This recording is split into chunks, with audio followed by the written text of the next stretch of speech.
여러분 안녕하십니까? 토요일 아침 대구 MBC 뉴스투데이입니다. 대구와 경북 지역은 오늘 구름 많은 가운데 일교차 큰 날씨가 이어지겠습니다. 오늘 아침 기온은 대구 16.1도 등 6도에서 16도의 분포로 어제와 비슷하고 낮 최고 기온은 대구 29도, 경산 31, 경북 19도에서 31도의 분포로 어제와 비슷하거나 조금 높겠습니다.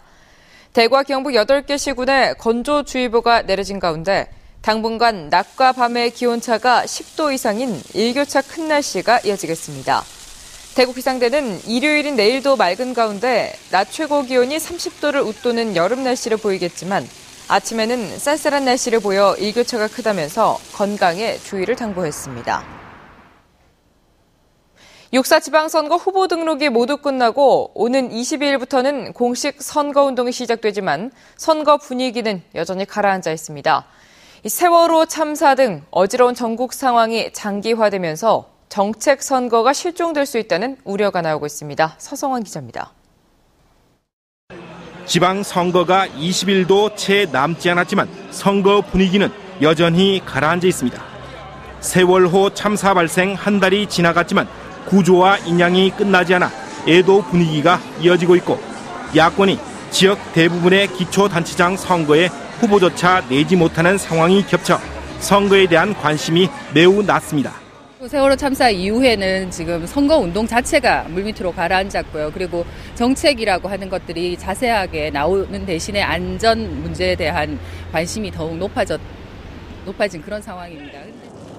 최근 들어 매니페스토 추진협의회, 지방분권운동, 선거관리위원회 등을 중심으로 정책 선거 분위기를 살려보려는 움직임이 조금씩 나타나고 있습니다. 실제로 가능한 정책을 누가 제시하고 있느냐, 그리고 그 정책이 우리 지역의 앞으로 발전에 실제로 의미 있게 어떤 도움이 되는 정책인가, 이거를 유권자들이 제대로 판단하는 노력들이 필요합니다. 묻지마 투표라든지 또 아니면 어떤 혈연 지연 확인에 얽매이는 그런 선거에서 떠나서 참 일꾼이 누구인가, 또 그 후보들, 그 정당이 제시하는 어떤 정책이 무엇이고 공약이 어떤가를 생각을 하면서 판단을 해야 된다 생각을 합니다. 유권자들의 무관심이 낮은 투표율로 이어지면 정책보다는 조직이나 지명도에서 앞선 후보의 당선 가능성이 그만큼 높아지고 결국 지역 발전의 역동성이 떨어지는 결과로 이어진다는 점에서 유권자들의 관심을 높이기 위한 노력이 필요해 보입니다. MBC 뉴스 서성원입니다.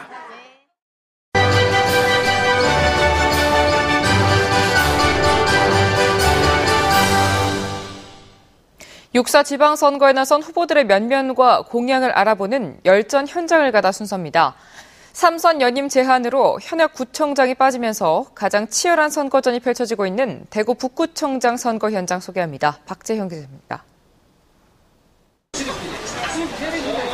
치열한 경합 끝에 새누리당 공천을 거머쥔 대광식 전 북구부청장. 행정고시 출신으로 시경제산업국장 등 30년간의 다양한 행정 경험을 최대 강점으로 내세우고 있습니다. 강남은 구도심과 공단 지역에 대해서 재생 사업을 추진하고 강북 지역은 계획도시로서 어떤 전능성을 더욱 강화해서 경쟁력을 높이는 것이 관건이라고 생각합니다. 대구 시의원을 지낸 무소속 구본항 후보, 도청 이전터와 제1모직터 개발 등을 추진하고 북구를 명품 교육특구로 만들겠다는 공약을 내걸고 표밭을 누비고 있습니다. 이제 우리 대구와 북구의 변화의 바람이 불어야 합니다. 그래서 이 변화된 바람 바탕 속에서 저희들은 반드시 주민들의 열망을 가슴에 안고 행동으로 보여주는 그런 단체장이 되도록 노력하겠습니다. 제2대 북구의원을 지낸 권혁위 후보는 주민들이 자치제를 운영하는 이른바 주민자치제를 운영하겠다는 공약을 내걸고 지지를 호소하고 있습니다. 자치제를 몰라요. 구청장이. 그래가지고 공무원인데 의지했습니다. 그래 공무원의 자치제를 20년 했어요. 그래가지고 제가 이제 그걸 찾으려고 저는 나섰습니다. 대구 지역 8개 기초자치단체 가운데 유일하게 현직 구청장이 3선 연임 제한에 걸려 무주공산이 된 대구 북구청장 선거. 새누리당과 무소속 후보 간의 격돌이 갈수록 열기를 더할 것으로 보입니다. MBC 뉴스 박재영입니다.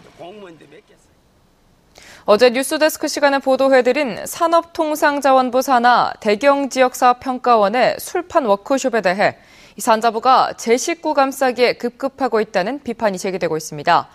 산자부가 감사를 하고서도 20일이 되도록 관련자 징계를 미루고 있기 때문입니다. 금교신 기자입니다. 세월호 참사가 발생한 지 8일째, 온 나라가 애도 분위기에 휩싸여 있을 때 청도의 한 펜션을 빌려 광란의 밤이란 제목으로 춤판과 술판을 벌인 대경지역 사업평가원. 술에 취한 직원들 사이에 폭행 사건까지 일어나 무리를 빚자 산업통상자원부는 감사에 착수해 술판 워크숍이 열린 이유와 사용된 예산, 폭행 사건 발생 경위까지 조사했습니다. 그러나 그 이후로 20일이 지나도록 감사 결과 발표는 물론 직원 징계 여부도 확정하지 않고 있고 총리실에 보고조차 하지 않았습니다. 감사는 4월 말에 했는데 4월 25일인가 6일인가 뭐 했는데 한달 내가 국무총리실에 보관놨더니 뭐 안 돼요 이게. 장난도 이게 뭐 좀 자유로울 수 없지 지금까지도. 징계가 미뤄지는 사이 대경지역 사업평가원은 내부 고발자를 찾는 데만 열중하고 있습니다. 내부적으로 같은 메일들 어떻게 보고하라 그러고 직원들이 서서히 두려워하는 거라 괜히 또. 산업통상자원부는 조만간 감사 결과를 발표하겠다는 입장만을 밝히고 있습니다. 이게 일정 기간에 관련되는 것들을 한 번에 처리를 하려고 그러는 것 같더라고요. 일단 어떻게 나오는지 보고 저희도 해야 될 것 같아요.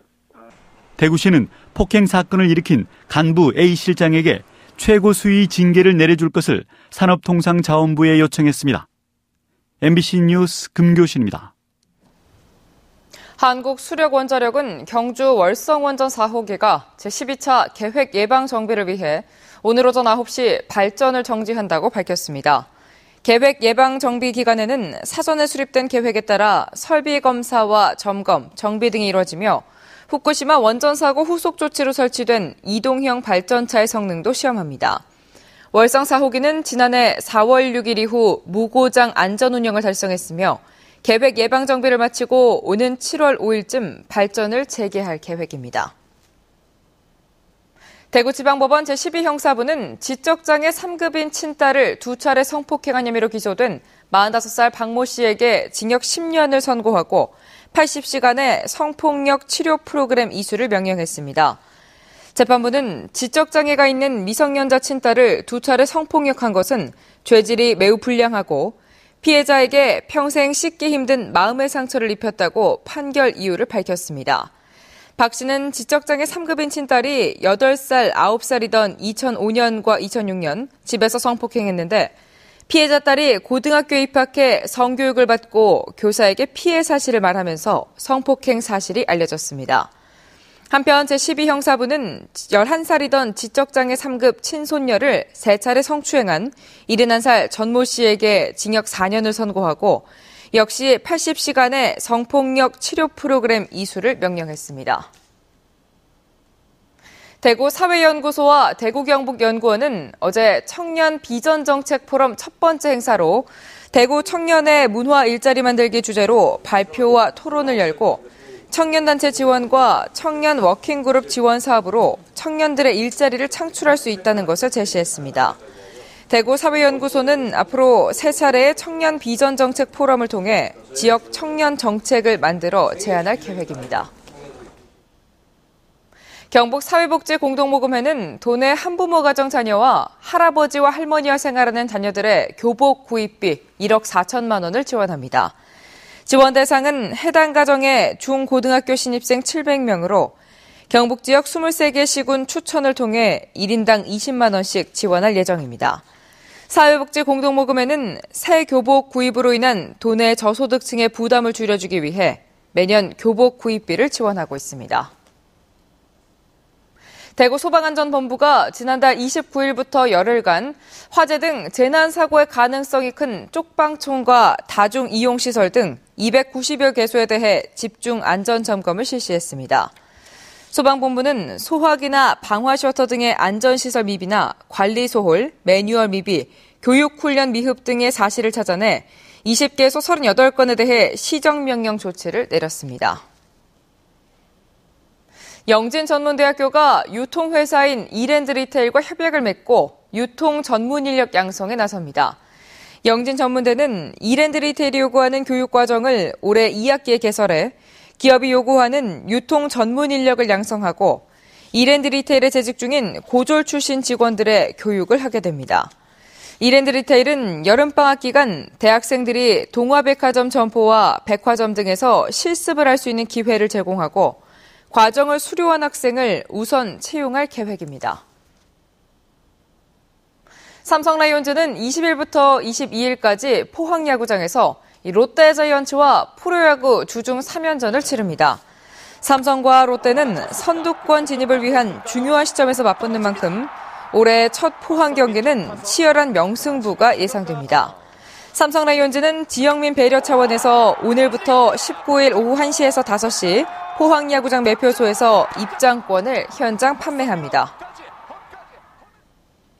프로축구 대구FC가 내일 오후 2시 강원FC를 상대로 2014 K리그 챌린지 10라운드 경기를 펼칩니다. 지난 홈경기에서 부천에게 0대1로 패하며 5경기 연속 무패 행진이 중단된 만큼 대구FC로서는 내일 강원전 승리가 분위기 전환을 위해서라도 절실한 상황입니다. 대구문화방송은 역대 강원과의 홈경기에서 4승 3무로 무패 행진을 달리고 있는 대구FC의 이번 10라운드 경기를 내일 오후 2시부터 텔레비전으로 중계방송합니다.